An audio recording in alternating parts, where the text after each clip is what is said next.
Olá, boa noite, meus amores. Então, perdão. Hoje nós vamos iniciar 1 Samuel, capítulo 17, e vamos fazer a nossa oração. Já iniciar, porque é um capítulo um pouco longo e eu não sei como que Deus vai nos guiar nessa leitura de hoje, não sei como Ele vai nos apresentar, né, o de hoje. Então, vamos pedir a proteção dele agora que a gente entra na palavra dele, tá bom? Então, vamos lá, Senhor. Obrigada porque nesse momento o Senhor nos coloca unidos aqui, nós estamos unidos para alimentar nosso espírito, estamos alimentando nosso espírito para seguirmos nossa caminhada, nossa jornada nessa vida que o Senhor escolheu nos colocar, no local que o Senhor nos colocou, a família que o Senhor nos colocou, no corpo que o Senhor escolheu para todos nós, com o pensamento, com a vontade daqueles que te conhecem e querem mais e mais e mais de ti. Senhor, nós nascemos de forma muito crua, somos ensinados pelos nossos pais ou responsáveis por nós.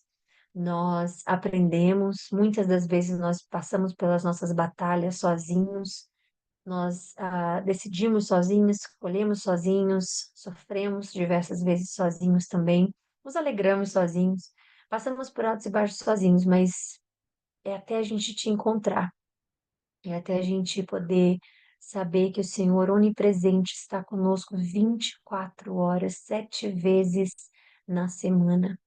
E isso, meu Deus, é a certeza do cuidado e do amor que o Senhor tem por nós.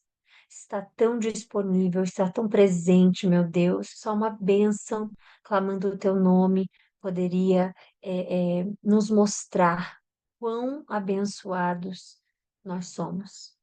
Escolhidos, abençoados, protegidos debaixo das tuas asas, Senhor.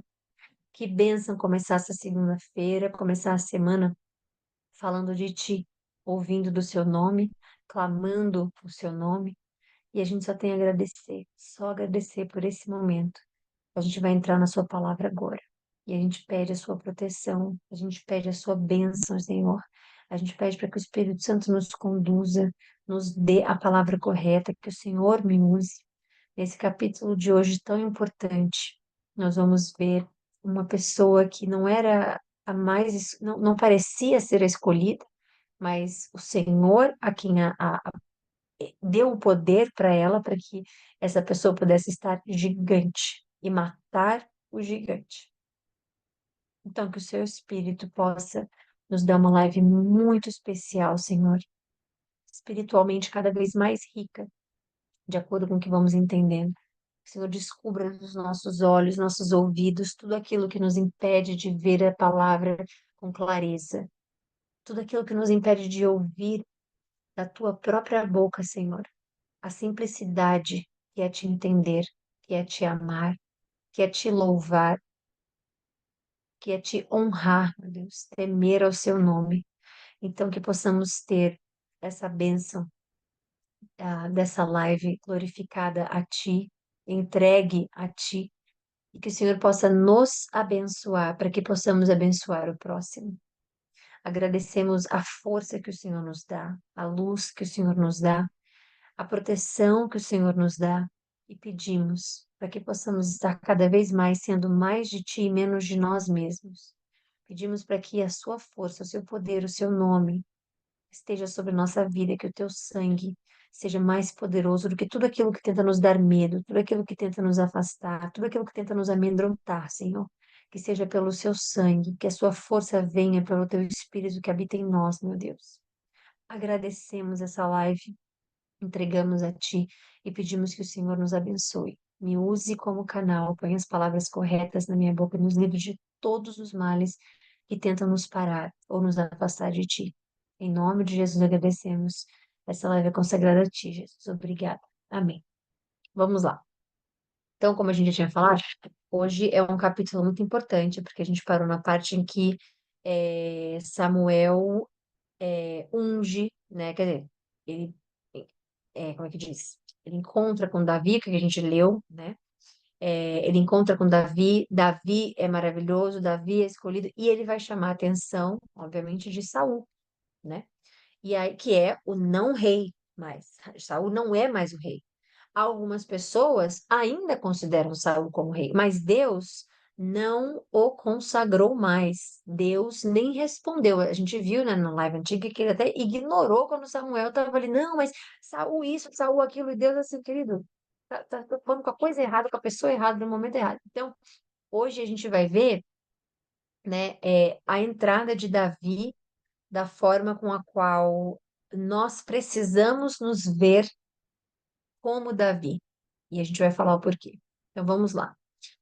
Os filisteus juntaram, a gente já sabe que os filisteus já têm, né, como é que diz? Um histórico. A gente lembra de, como é que fala? A gente lembra de Sansão lá atrás, a gente lembra de todos os outros que não conseguiram matar os filisteus, que não mataram os filisteus, que se envolveram com os filisteus e foram deixando os filisteus. E aí, né, como a gente já vem lendo, chega um momento agora em que Saul também não conseguiu finalizar com os filisteus, e agora Davi é ungido rei para que tenha a missão de libertar o povo de Deus. Impressionantemente, não conseguiram até esse momento, né? E aí Deus unge um rei que ele mesmo escolheu. E aí a gente começa a pensar no contraste de algo que Deus escolhe para gente contra algo que a gente escolhe para gente, né? O povo escolheu um rei, eles pediram um rei, Deus escolheu, e entregou o rei que o povo ali merecia.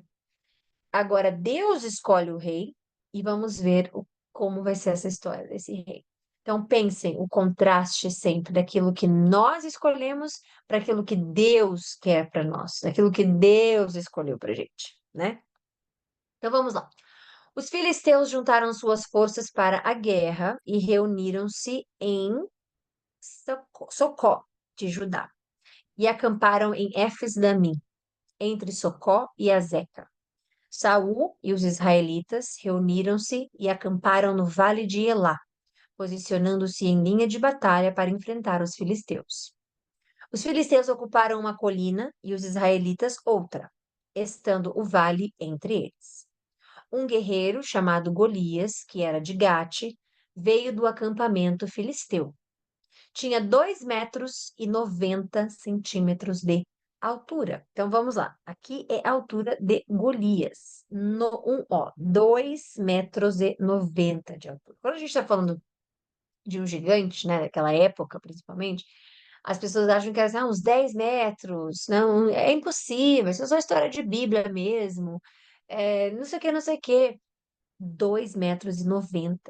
E hoje a gente, né, obviamente, que ainda continua sendo alto, quase 3 metros de altura.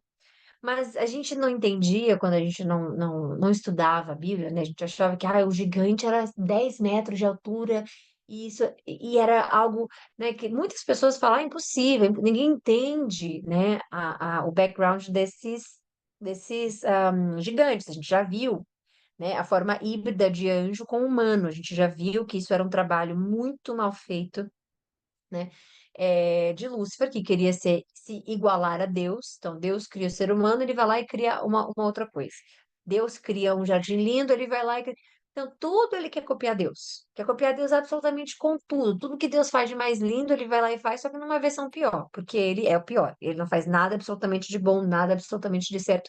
Então, ele simplesmente cria, né, como é que diz? Uma atmosfera de medo nas pessoas, né? Eles aqui não entendem especificamente, né, Lúcifer e Deus, porque nós temos acesso às coisas antigas, às palavras, às escrituras antigas, nós temos acesso a coisas que Deus já deixou até do futuro, que eles não tiveram acesso, né? E nós temos. Então, a gente vê que, às vezes, por falta de estudo, por falta de entendimento, né?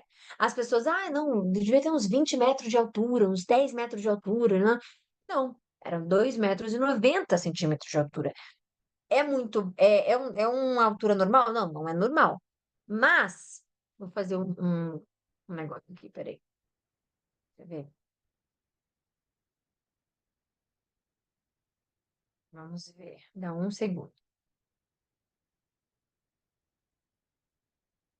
Vamos lá. Ele morreu em 1918, né? Um tal de Robert Wadlow. Ele tinha 2,72. Ele era o mais alto do mundo. Ele faleceu, desculpa, em 1940, aos 22 anos de idade, com complicações decorrentes a uma infecção no tornozelo. Obviamente que é uma pessoa com essa estrutura, né? O corpo já não funciona direito, porque imagina, o joelho dele inflamou, ele morreu. Porque imagina tratar um corpo daquele, imagina ir para um hospital, imagina muita coisa, né? Naquela época, então, 1940. Então, assim, Golias era ainda mais alto que ele. Então, a gente vê que era assustador imaginar. E Davi, baixo, baixo, baixinho que só, né?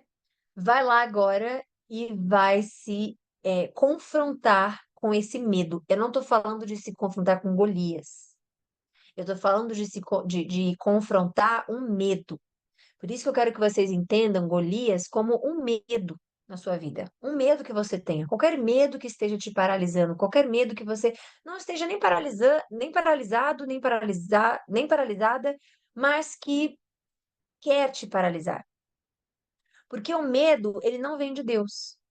Tá, mas como assim? Deus criou as emoções, Deus criou tudo aquilo que a gente possa ficar firme nele para que a gente não tenha acesso às outras coisas. Nem que era ruim a gente tinha acesso. Não foi a criação de Deus quando criou, ele falou: aqui é o fruto do bem e do mal. Não coma, porque você não tem acesso ao mal. Eu já fiz tudo do bom e do melhor, tudo de bem para vocês. Não comam o fruto que é do mal. Então, tudo que é mal, tudo que é ruim não significa, né, que não faz parte da vida, óbvio que faz. Mas não foi o que Deus entende, não foi o que Deus, como é que diz? Não foi a intenção de Deus colocar na nossa rotina, no nosso dia a dia. Não tinha medo no Jardim do Éden, não tinha medo quando ele criou Adão e Eva, não tinha medo quando ele colocou os animais gigantes para serem nomeados, para terem nome, ganharem nome através de Adão. Não tinha medo. Adão estava ali com todos os animais, leão, tudo que a gente possa imaginar que dá medo hoje. Você ficar enfrentando um leão na sua frente, você morre. Eu, pelo menos, eu morro de medo, não precisa nem o leão me atacar, eu já morro ali mesmo. Então, a intenção de Deus nunca foi colocar medo na nossa vida. E até hoje também não é. Então, o que que acontece? Quando Golias, de 2,90 m de altura, né?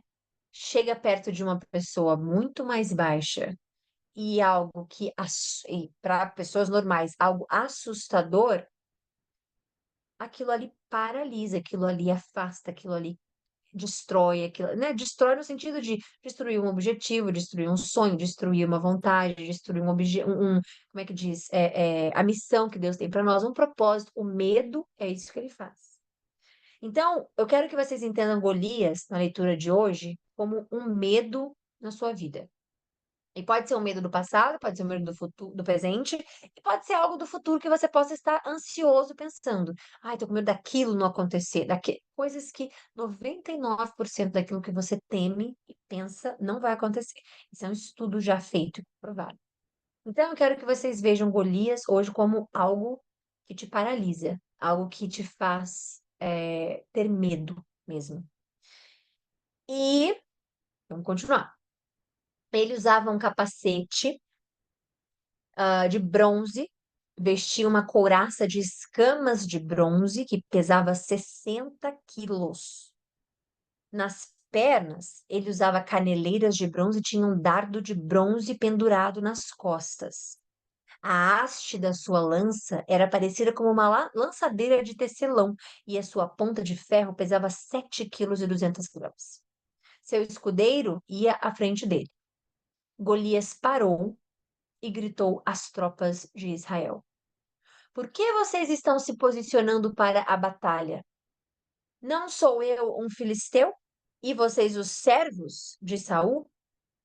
Escolham um homem para lutar comigo. Se ele puder lutar e matar-me, nós seremos seus escravos. Olha o que ele está fazendo. Eles são escravos, os israelitas estão na posição inferior, mas a gente precisa entender o que Deus faz com um medo que nós temos. O que Deus faz com as barreiras que nós colocamos em nossa vida, em nossa mente, principalmente. Se ele puder lutar e me matar, né? Nós seremos seus escravos. Todavia, se eu o vencer e o matar, vocês serão os nossos escravos e nos servirão. E ainda acrescentou: eu desafio hoje as tropas de Israel. Mandem-me um homem para lutar comigo sozinho. Quando ele fala as tropas, ele está falando de toda a tropa que vocês têm, as tropas inteiras de Israel, de todas as tribos, de todas as. Eu desafio um para lutar comigo. Ao ouvirem as palavras do filisteu, Saul e todos os israelitas ficaram atônitos e apavorados. Eu ficaria também. Davi era filho de um efrateu, de Belém de Judá, chamado Jessé. A gente já viu isso lá atrás. Este tinha oito filhos e já era idoso na época de Saul. Tá, mas está repetindo as informações? Veja, eles não acharam o livro de Deus, né, a palavra de Deus, como uma Bíblia que nós temos hoje. Eram vários pergaminhos, não, como é que diz? Eram várias, as escrituras, né, elas eram separadas, né?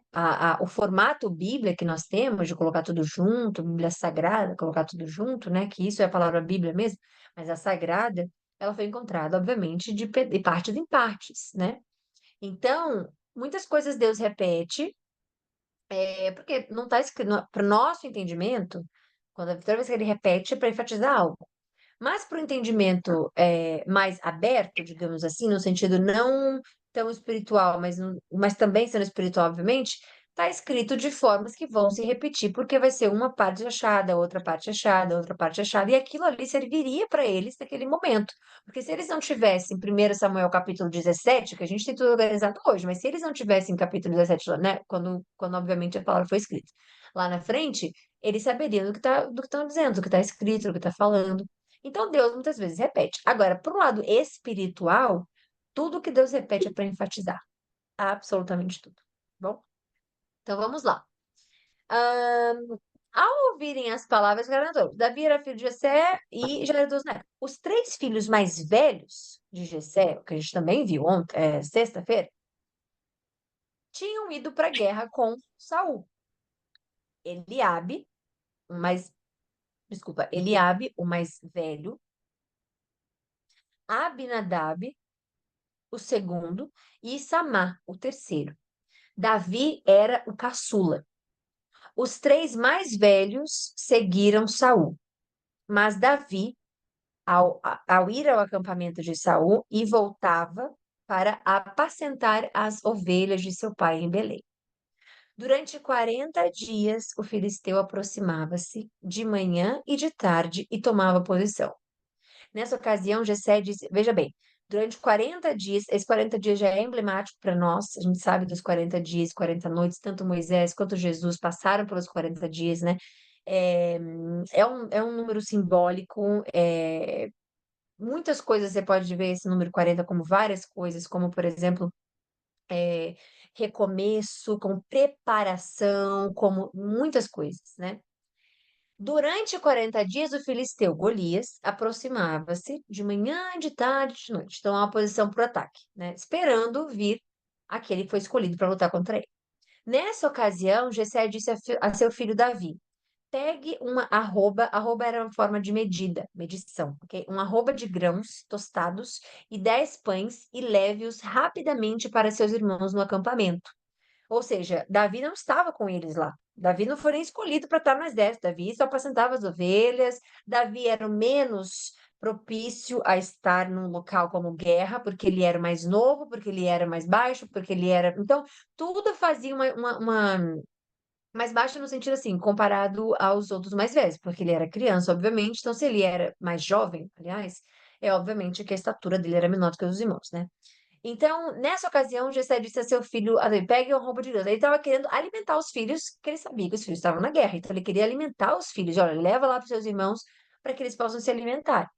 Leve também estes 10 queijos ao comandante da unidade deles. Veja como estão os seus irmãos e traga-me alguma garantia de que eles estão bem. Então, ele só está mandando o Davi ali ser o informante de como está a situação lá, né? De guerra.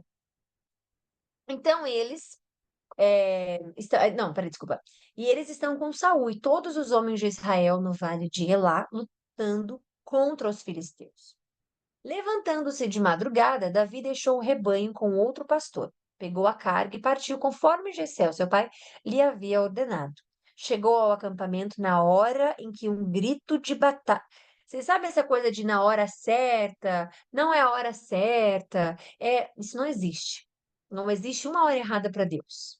Davi acordou de madrugada porque o pai mandou levar alimento. A gente não viu ele mandar alimento em outros dias, em outras horas, dias depois. Nesse dia foi que Jessé sentiu de mandar ele levar o alimento para os seus irmãos. E foi nesse dia em que Davi acordou cedo, de madrugada, né?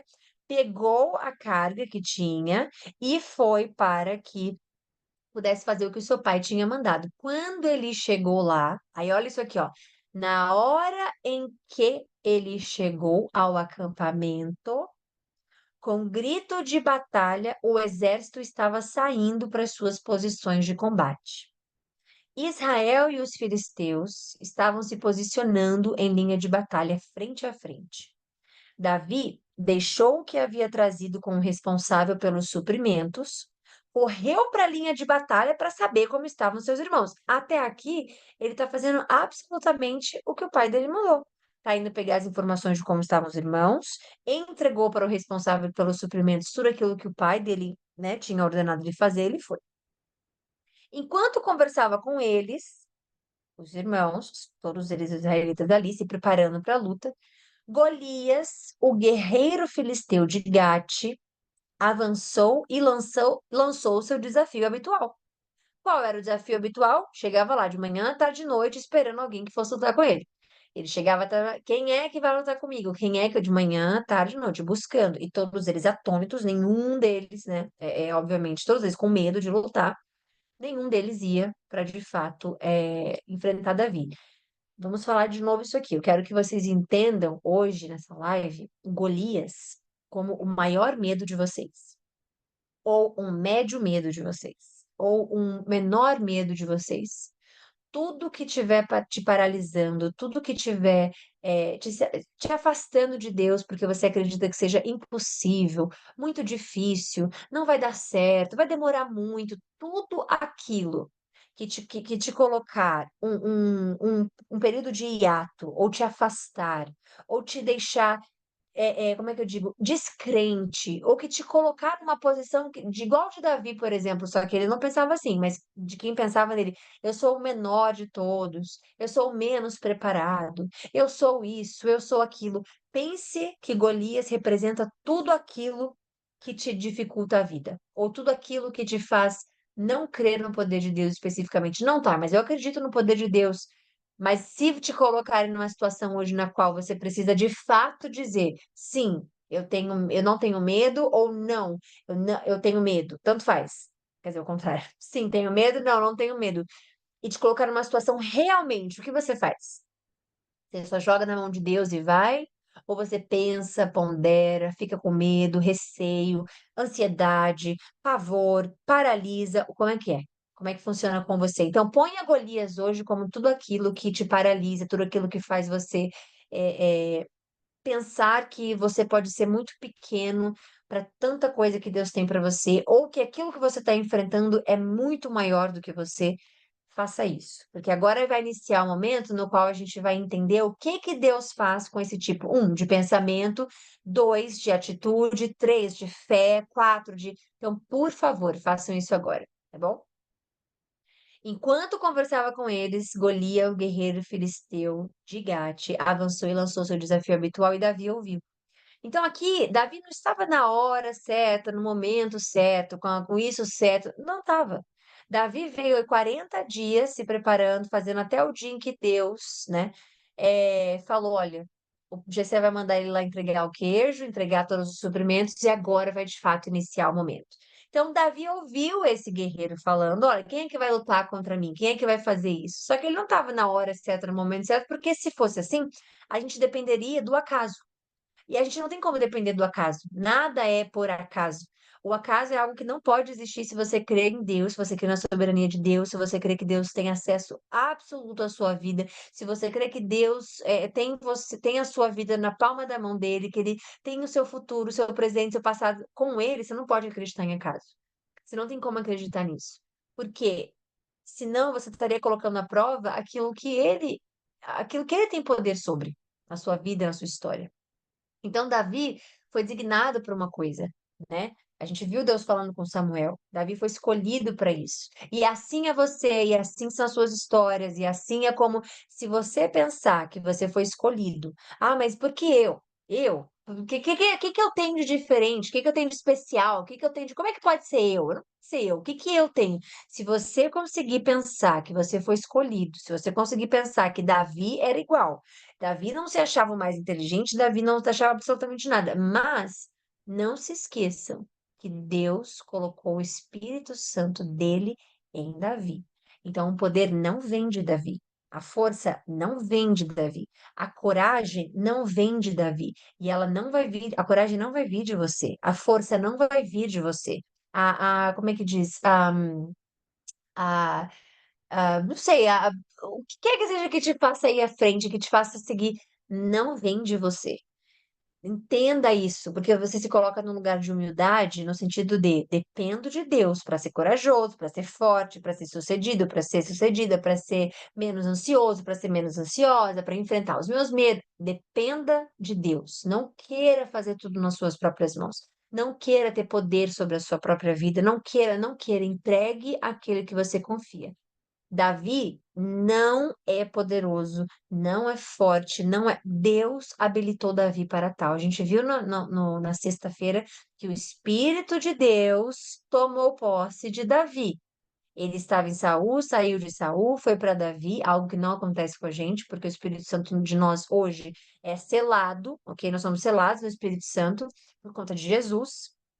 Então, é, não veja Davi como as pessoas falam, Davi é super isso, Davi é super aquilo. Sim, ele foi escolhido para ser tudo aquilo, mas Deus foi quem, ou de fato, né, o posicionou naquela posição, o abençoou daquela forma, foi Deus, ok? Então, quando os israelitas viram o homem, todos fugiram com muito, muito medo. Os israelitas diziam entre si: Vocês viram aquele homem? Ele veio desafiar Israel. O rei dará grandes riquezas a quem o matar. Também lhe dará sua filha em casamento e isentará de impostos em Israel a família de seu pai. E Davi perguntou aos soldados que estavam ali ao seu lado: Receberá o homem que matar esse filisteu e salvar a honra de Israel? Quem é esse filisteu incircunciso para desafiar os exércitos do Deus vivo? Aí aqui você fala, nossa, Davi já tem uma grande fé, né? Porque ele já está falando, não esqueça que o Espírito Santo habitou ele para fazer isso. A coragem vem do Espírito Santo, não vem de Davi. Repetiram a Davi. Davi, gente, obviamente, tinha sua fé. Davi era um homem que tinha um coração, por quê? A gente não pode deixar de falar isso, porque lá atrás, na sexta-feira, nós também vimos que Deus disse que escolheu o homem, né, o rei, de acordo com o seu coração. Então a gente sabe que o coração de Davi, ele é receptivo a Deus, o que de Saul não era. Ele não é um coração ganancioso, o que de Saul era. Ele não era um coração vingativo, de jeito nenhum, o que Saul era. Então, obviamente, que Davi era um homem especial. Sim, ele tinha um coração que Deus escolheu, que o escolheu, né, para ser ele quem ele foi, quem ele é, representa por conta do seu coração, ok? Então, obviamente que ele é especial. Mas a força dele vem do Senhor. Quando Eliabe, o irmão mais velho, ouviu Davi falando com os soldados, ficou muito irritado com ele e perguntou: Por que você veio até aqui? Com quem deixou aquelas poucas ovelhas no deserto?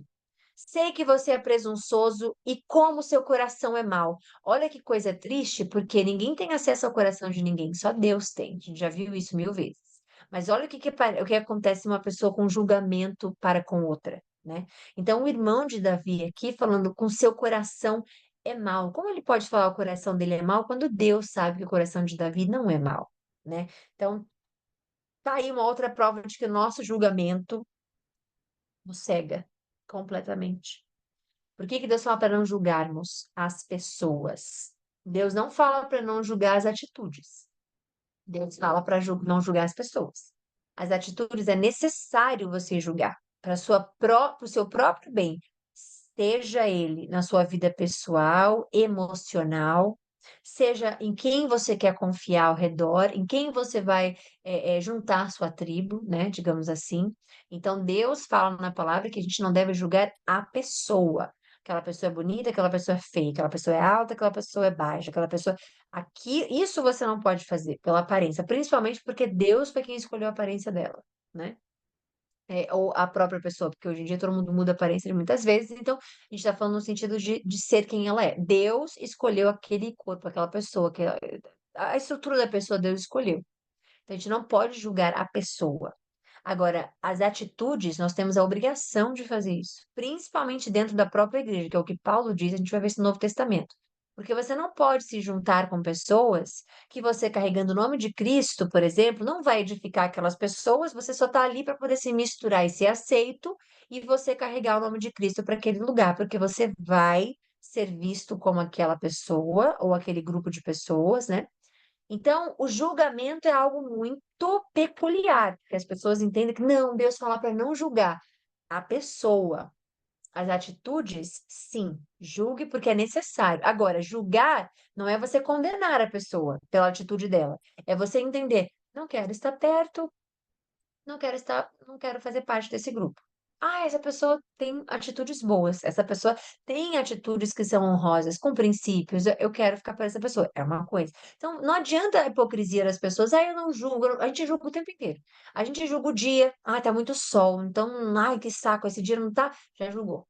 A gente julga o alimento, não tô com vontade de comer isso aqui, porque tudo é julgado. A gente julga o tempo inteiro, a gente faz escolhas o tempo inteiro. A gente põe à prova aquilo que a gente tem que fazer uma escolha sobre o que você vai vestir, o que você vai comer, o que você vai falar com alguém, como você vai responder uma pessoa, qual é o humor que você vai vestir no dia, se você está bem-humorado. Assim. Então não é essa questão de, ai, Deus falou para não julgar, tá? Mas eu julgo, eu peco o dia inteiro porque eu não consigo não julgar. Veja, as atitudes são necessárias. Você carrega o Espírito Santo. Com discernimento, respeito e amor ao próximo, você julga as atitudes do próximo para saber se você vai estar com o seu Espírito Santo ali, naquele ambiente, naquele grupo, né?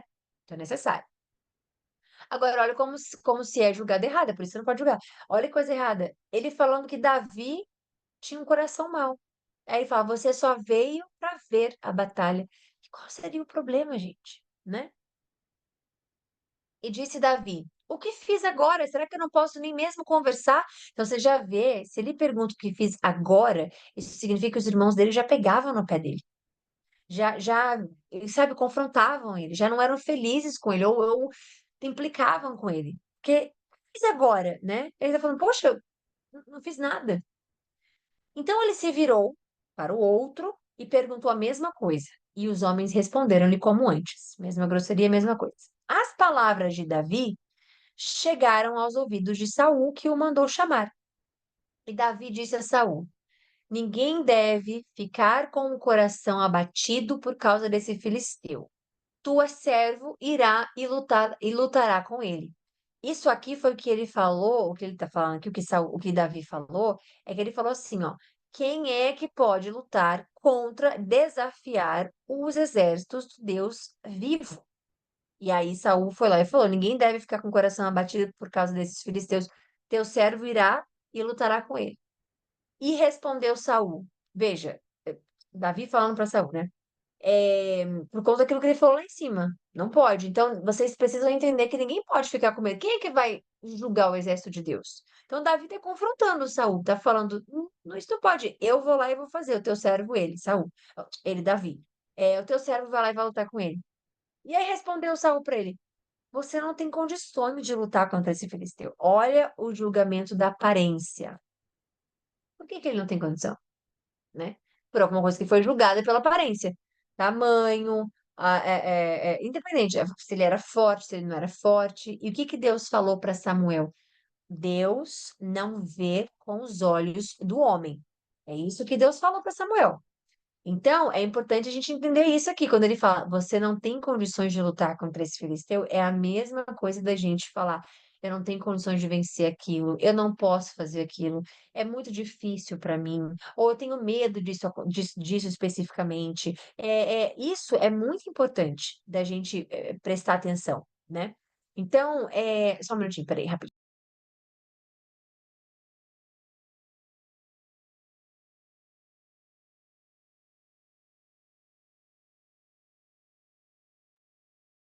Vamos lá. Então, é importante a gente ver isso, porque Deus não tem condições de fazer acontecer na sua vida. Deus não tem condições de tirar essa ansiedade, esse medo, essa frustração, essa derrota, essa depressão, Deus não tem condição de fazer isso. É bom a gente verificar, porque quando a gente julga uma situação pelo nosso tamanho, a gente realmente não consegue nada. Quando a gente julga alguma situação é, contra a nossa inteligência, não conseguimos fazer nada. Quando a gente julga uma situação contra a nossa própria visão, nossa própria, também não conseguimos. Mas precisamos fazer com o olhar de Jesus. Jesus conseguiria fazer isso? Se ele consegue, no nome dele, Deus vai me poder fazer. Se Jesus conseguiria fazer isso aqui no nome dele, ele vai me fortalecer para que eu possa passar por isso. Porque a palavra de Deus diz que nós conseguimos, Jesus falou isso, que nós faremos mais milagres do que ele fez. Nele. Ninguém faz milagre. Nele.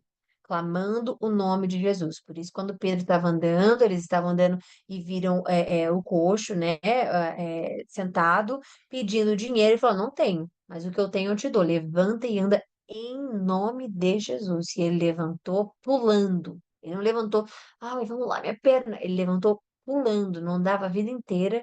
E quando ele foi curado pelo nome de Jesus, Pedro não fez milagre nenhum. Ele fez através de Jesus Cristo. Você, com a sua oração, pode fazer milagres na vida das pessoas. Você não vai fazer nada, você vai através de Jesus Cristo. Por isso, é que você precisa entender que você é santo, escolhido à parte, que esse é o significado da palavra, e por você ser escolhido à parte desse mundo, há dentro de você uma força, há dentro de você um Deus, há dentro de você Jesus, um Jesus, né? Porque eu tô botando um adjetivo um na frente. Adjetivo não, esse um na frente. É, então, quando você coloca Jesus em você, na sua história, na sua frente, todas as coisas são possíveis. Isso também é bíblico.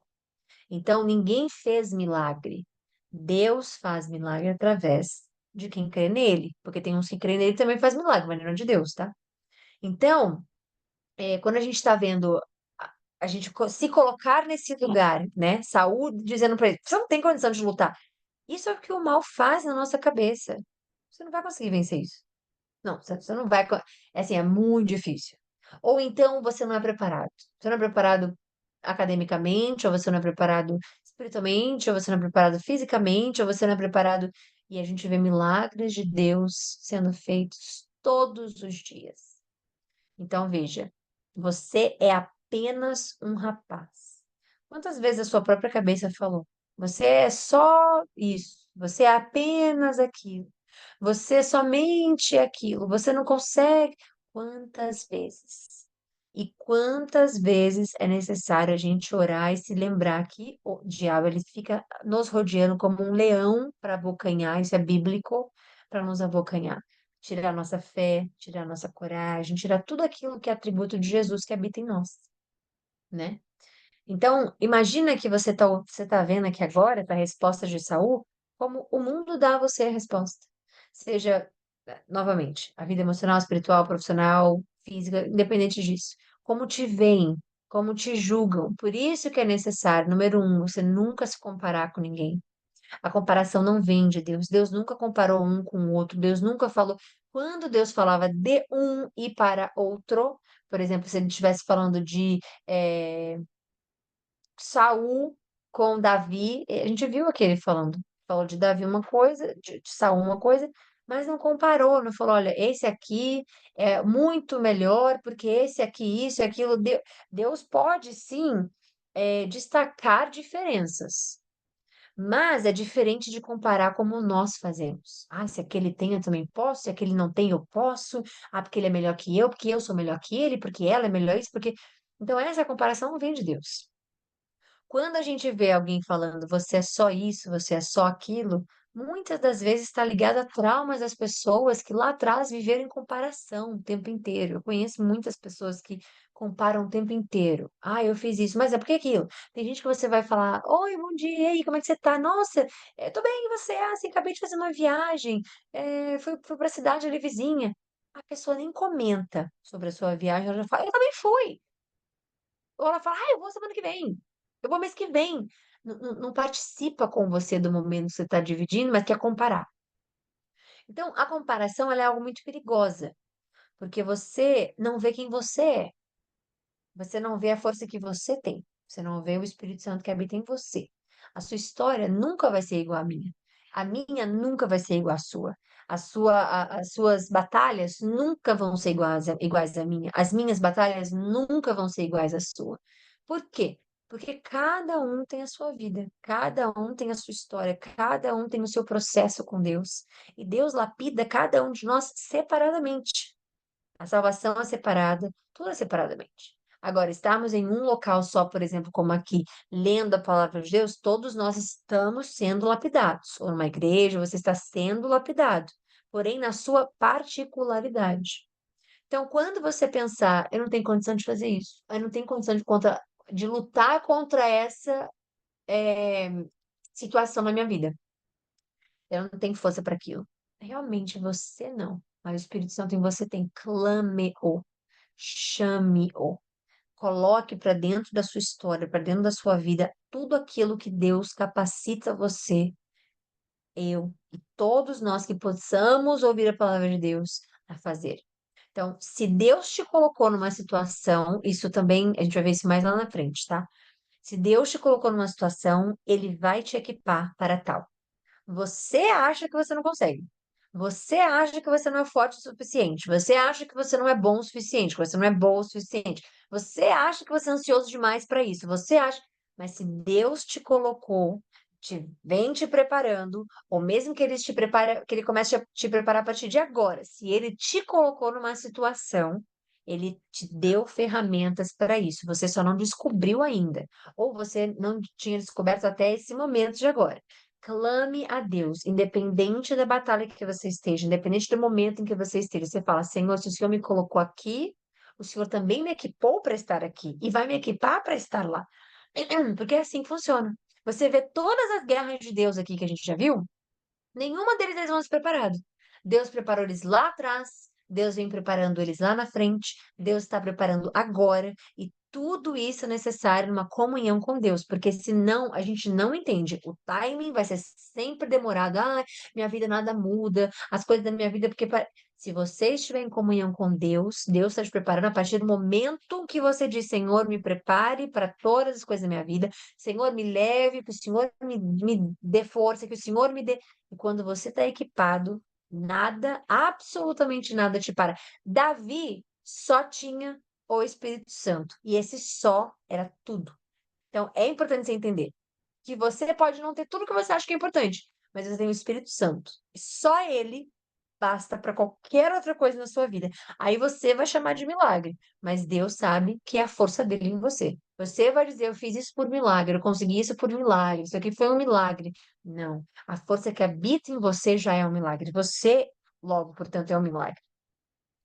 Então, Saul responde para ele dizendo que você é só um rapaz e ele é um guerreiro desde a mocidade. Aqui ele conta o tempo como algo importante. Ele fala: Olha, ele já é o guerreiro desde sempre. Você é só um menino que acabou de.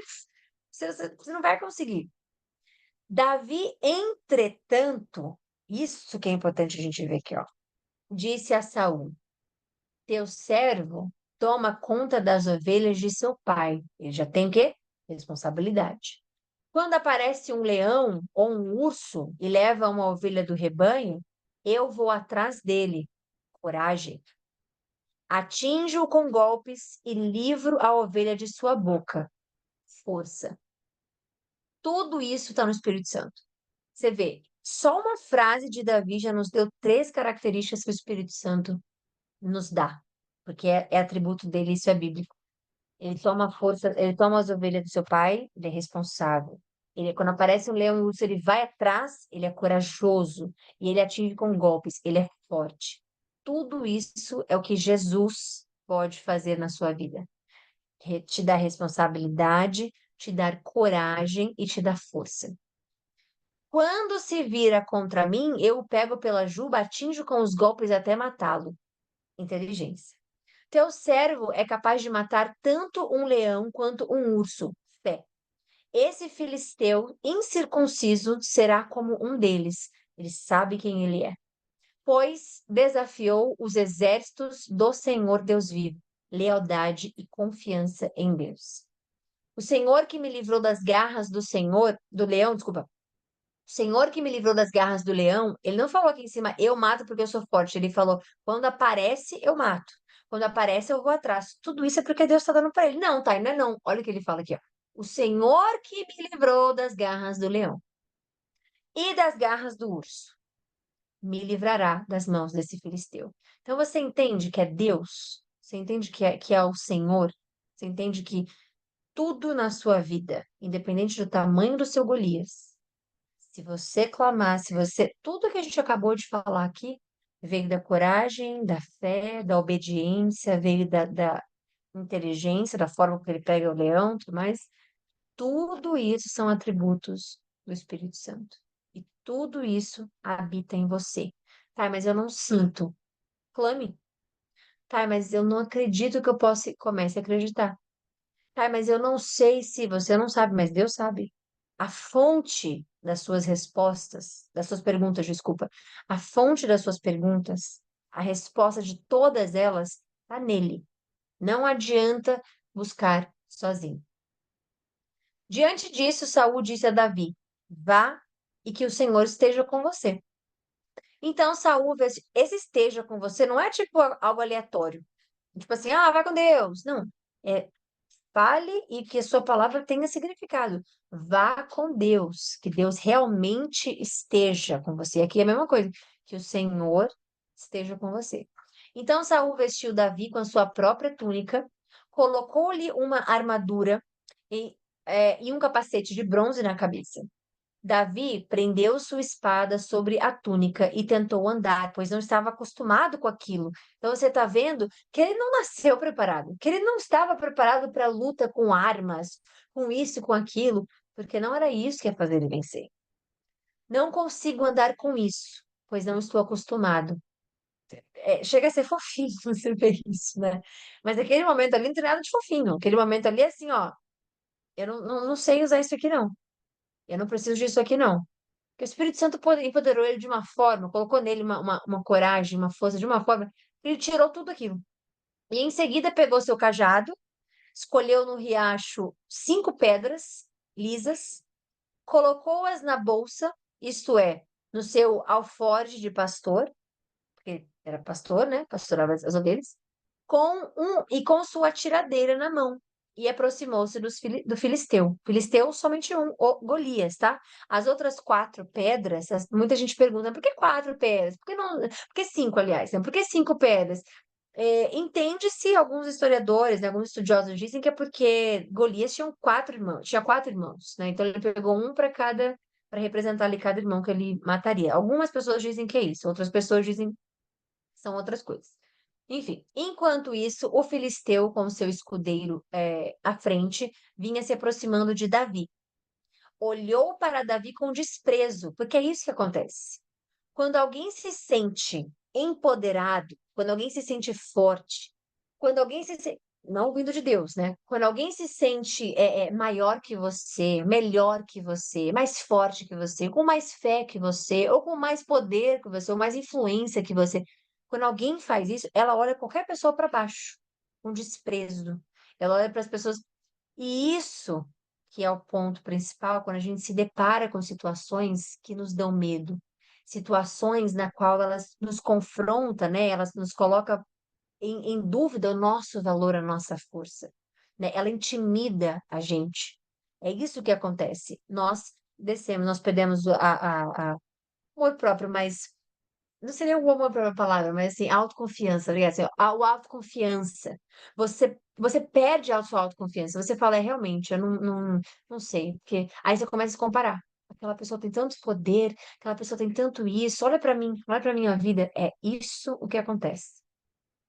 Então, é óbvio que não ia ser diferente com Golias. Então Golias olhou para Davi com desprezo e viu que era só um rapaz. Agora, olha só que diferença, só um rapaz com Deus para só um gigante sem Deus. Ruivo e de boa aparência, e fez pouco caso dele. E disse a Davi: Por acaso eu sou um cão para que você venha contra mim com pedaços de pau? E o filisteu amaldiçoou Davi invocando seus deuses. Olha isso. E que isso acontece até hoje, né? Tem pessoas que começam a clamar no nome de coisa. Ah, eu tenho poder sobre isso, eu faço aquilo. Olha só.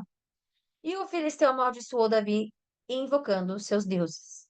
Como se isso fosse poderoso contra Deus. E disse: Vem aqui e darei sua carne às aves do céu e aos animais do campo. E Davi disse: Isso é agora que o bicho pega. Davi, isso é o que tem que sair da sua boca. Isso é o que tem que sair do seu coração. Isso é o que tem que sair daqui da sua mente. É isso que tem que sair da sua comunhão com Deus. E disse ao filisteu, Davi: Você vem contra mim com espada, com lança e com um dardo, mas eu vou contra você em nome do Senhor dos Exércitos, o Deus dos exércitos de Israel, a quem você desafiou. Ele está falando aqui, você não está contra mim, amado.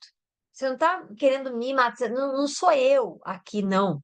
Aqui você está lutando com um representante de Deus. Aqui você está lutando com ele, não é comigo. E é isso que você precisa fazer na sua vida. Você vai pegar os seus Golias e você vai dizer isso para os seus Golias. Você vai na frente do espelho se tiver que fazer isso. Você vai olhar, você mal, você ansiedade, você tristeza, você medo, você está vindo contra mim com sua força, mas eu. E por que que você está em nome de Jesus de fato? Porque você está em nome de Jesus. Tudo que você faz é por nome de Jesus. Você serve a Deus por Jesus. Então você pode falar em nome de Jesus. Tira todas as coisas ruins da sua vida, da sua mente, da sua cabeça, do seu coração.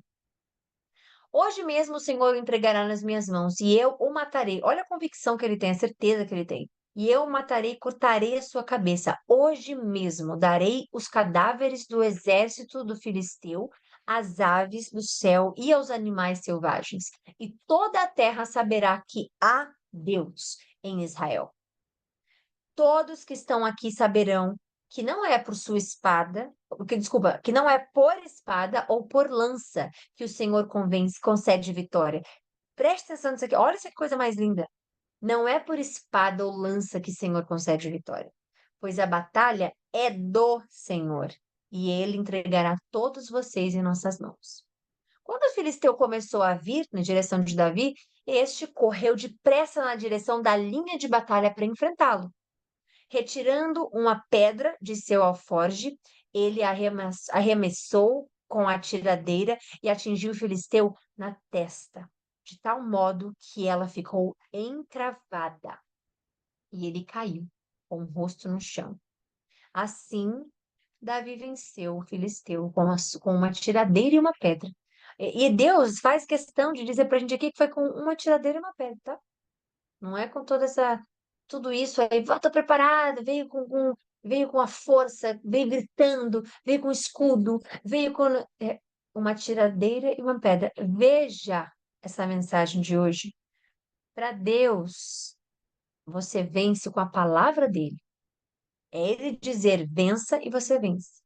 É ele dizer essa batalha é minha e ele vence por você agora. Se você não entregar a batalha por ele, ele não vai pegar para você.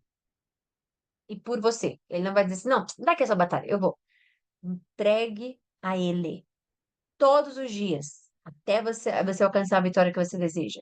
E que seja compatível com a vontade de Deus. Porque todas as coisas ocorrem para o bem, né? Daqueles que creem em Deus, que amam a Deus com todo o seu coração, toda a sua alma, toda a sua força, de acordo com o seu propósito. Não adianta você pedir para Deus fazer o mal a alguém, ou para Deus te entregar algo que vai te distanciar dele, que vai te fazer mal e querer botar a responsabilidade de Deus. Não, não é assim. Sem espada na mão, ele derrubou o filisteu e o matou. Davi correu e se pôs de pé sobre ele, e desembainhando a espada do filisteu, acabou de matá-lo, cortando-lhe a cabeça com ela, assim como ele tinha dito que ia fazer. Quando os filisteus viram que seu guerreiro estava morto, recuaram e fugiram, porque é isso o que acontece com o exército maligno ao seu redor. Quando eles veem o Deus que tem em você, quando você clama o seu Deus, e quando Deus está na sua batalha, eles saem correndo. Então os homens de Israel e de Judá deram o grito de guerra e perseguiram os filisteus até a entrada de Gate e até as portas de Ecrom. Cadáveres de filisteus ficaram espalhados ao longo da estrada de Saraim até Gate e Ecrom. Quando os israelitas voltaram da perseguição aos filisteus, levaram tudo o que havia no acampamento deles. Davi pegou a cabeça do filisteu, levou-a para Jerusalém e guardou as armas do filisteu em sua própria tenda. Quando Saul viu Davi avançando para enfrentar o filisteu, perguntou a Abner, o comandante do exército: Abner, quem é o pai desse rapaz? E Abner respondeu: Juro por tua vida, ó rei, que eu não sei. E o rei ordenou-lhe: Descubra quem é o pai dele. Logo que Davi voltou, depois de ter matado o filisteu, Abner levou-o perante a Saul. Davi ainda segurava a cabeça de Golias. E Saul lhe perguntou: De quem você é filho, meu jovem? Respondeu Davi: Sou filho de teu servo Jessé, de Belém. É isso. Finalizamos aqui essa live de hoje. Que bênção, que maravilha, que live linda e maravilhosa. A gente sempre aprendendo, nos fortalecendo, né, Deus sempre nos restaurando, sempre colocando fé, sempre nos mostrando que Ele é um Deus motivador, Ele é um Pai motivador, Ele nos motiva. E a palavra de Deus é isso, é motivação. Ah, tá, mas motivação em guerra, em dor, em sofrimento? Não, em quem Ele é. E quem Ele pode representar se você permitir na sua vida. Se você clamar, se você entregar a Ele na sua vida. Tá bom? Então é isso. Fiquem com Deus. Até amanhã, se Deus quiser, com o capítulo 18. E agora a história de Davi fica cada vez melhor. Fiquem com Deus. Um beijo para vocês.